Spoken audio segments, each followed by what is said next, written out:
ರಾಜಕೀಯ ವ್ಯಕ್ತಿಗಳ ಕುರಿತಂತೆ ಸಾಮಾಜಿಕ ಜಾಲತಾಣದಲ್ಲಿ ಸುಳ್ಳು ಸುದ್ದಿ ಹರಡುತ್ತಿರುವ ಆರೋಪದ ಮೇಲೆ ವಾಮದಪದವು ನಿವಾಸಿಯೋರ್ವರಿಗೆ ಬಂಟ್ವಾಳ ತಾಲೂಕು ಅಧಿಕಾರಿ ಡಾಕ್ಟರ್ ಸ್ಮಿತಾರಾಮ್ ಅವರು ನ್ಯಾಯಾಂಗ ಬಂಧನ ವಿಧಿಸಿ ಆದೇಶಿಸಿದ್ದಾರೆ.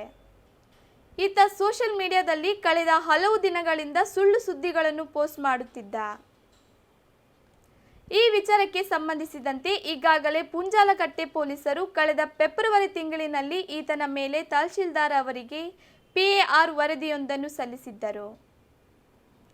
ಈತನ ಮೇಲೆ ಇಂತಹ 5 ಪ್ರಕರಣಗಳಿದ್ದು, ಮುಂದಿನ ದಿನಗಳಲ್ಲಿ ಈತ ಯಾವುದೇ ರೀತಿಯ ಸಮಾಜದ ಹಿತ ಕಾಯುವ ದೃಷ್ಟಿಯಿಂದ ಯಾವುದೇ ಪೋಸ್ಟ್ಗಳನ್ನು ಹಾಕದಂತೆ ಮುಚ್ಚಳಿಕೆ ಬರೆಸುವಂತೆ ಪುಂಜಾಲಕಟ್ಟೆ SI ಸುತೇಶ್ ತಹಶೀಲ್ದಾರ್ ಅವರಿಗೆ PAR ಸಲ್ಲಿಸಿದ್ದರು.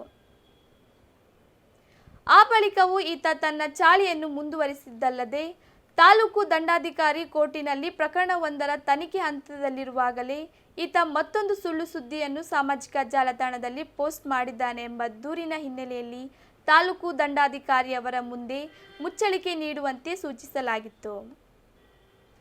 ಆದರೆ ಈತ ಇದನ್ನು ನಿರಾಕರಿಸಿದ ಹಿನ್ನೆಲೆಯಲ್ಲಿ ಈತನಿಗೆ 5 ದಿನಗಳ ಕಾಲ ನ್ಯಾಯಾಂಗ ಬಂಧನ ವಿಧಿಸಲಾಗಿದೆ.